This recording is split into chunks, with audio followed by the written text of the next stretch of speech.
मैंने यूं ही एक विश मांगी और मेरी बूढ़ी दादी चमत्कारिक रूप से मेरी जितनी जवान हो गई। लेकिन जैसे ही मैं 3 विश करूंगी, जिन्न मेरी जान ले लेगा। और यही असली वजह है कि उसने मुझे चुना, क्योंकि वह बस अपनी आजादी वापस पाने के लिए जितनी जल्दी हो सके विश पूरी करना चाहता है। लेकिन क्योंकि दादी को कल एक अंतिम संस्कार में जाना है, इसलिए मैंने टाइम लिमिट 3 दिन बाद तय की। अपनी जवान दादी को एक सही पहचान देने के लिए मैंने ध्यान से उनके लिए हवाई का टिकट खरीदने का प्लान बनाया और मैंने इस बात पर जोर दिया कि यह नॉन रिफंडेबल है। जैसा कि उम्मीद थी, दादी तुरंत ललचा गई, इसलिए मैंने उन्हें और गाइड किया। उनसे कहा कि इन कुछ दिनों में इसे ज्यादा से ज्यादा लोगों को दिखाएं। अगले दिन योग करते समय उन्होंने उत्साह से उस ट्रिप का जिक्र किया जो मैंने उनके लिए खरीदी थी। इससे तुरंत सभी को जलन हुई और ये खबर पूरे गांव में फैल गई। समय तेजी से बीत गया। बिल्कुल आखिरी पल में मैंने मन ही मन चुपचाप उल्टी गिनती की। फिर मैंने दादी को जगाया जो सोफे पर सो रही थी। उसे लगा कि अब जाने का समय हो गया है, इसलिए वह जल्दी से अपना बैग पैक करने लगी। यहाँ तक कि उसने कहा कि अब उसके कपड़े ढीले लग रहे हैं। मैंने उसे देखा और महसूस किया कि वह सच में कितनी सुंदर थी। जब तक वह शीशे के पास से नहीं गुजरी, तब तक उसे पता नहीं चला कि वह अब कैसी दिख रही है। वह शौक में कई बार बेहोश हो गई। इससे पहले कि उसे आखिरकार एहसास हुआ कि यह कोई सपना नहीं था, वह तुरंत मेरे कमरे में भागी, अलमारी खोली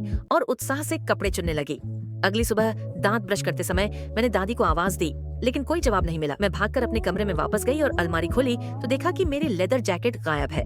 पता चला भले ही दादी जवान हो गई थी, लेकिन उनका माइंडसेट अभी पूरी तरह से ठीक नहीं हुआ था, इसलिए उन्होंने जैकेट को अपने कोट की तरह इस्तेमाल किया। जब मैं उनके पास गई तो उन्हें लगा कि मैं उन्हें डांटने वाली हूँ और वे तुरंत भाग गई। उन्हें जो शौक लगा वह यह था कि उन्हें एहसास हुआ कि उनका शरीर अब पूरी तरह से बदल गया था। दौड़ने से उन्हें थकान नहीं होती थी, उन्हें सांस लेने में तकलीफ नहीं होती थी और उनकी कमर बहुत ज्यादा फ्लेक्सिबल थी। सड़क पार करते समय जब कोई एक्सीडेंट भी होता था तो वह आसानी से बच जाती थी। मैं वहीं हैरान रह गया था। बाद में मैं एक बेंच पर बैठा दादी को खुशी खुशी शॉपिंग करते हुए देख रहा था और अचानक मुझे कुछ समझ आया। ऐसा लग रहा था कि दादी को भी नियमों की जरूरत थी, इसलिए घर पहुंचने के बाद मैंने उन्हें नियम समझाना शुरू किया और कई शर्तें रखी। सबसे जरूरी यह थी कि सिर्फ हम तीनों ही जान सकते हैं कि वह जवान हो गई है, किसी और को कभी पता नहीं चलेगा। तभी जिन्न को आखिरकार बोलने का मौका मिला। वह पूछना चाहता था कि हम रात के खाने में क्या खा रहे हैं, लेकिन मैंने उस पर चिल्लाकर उसे चुप करा दिया। जिन्न को लगा कि उसके साथ गलत हुआ है और वह खुद से शिकायत करते हुए एक कुर्सी पर बैठ गया।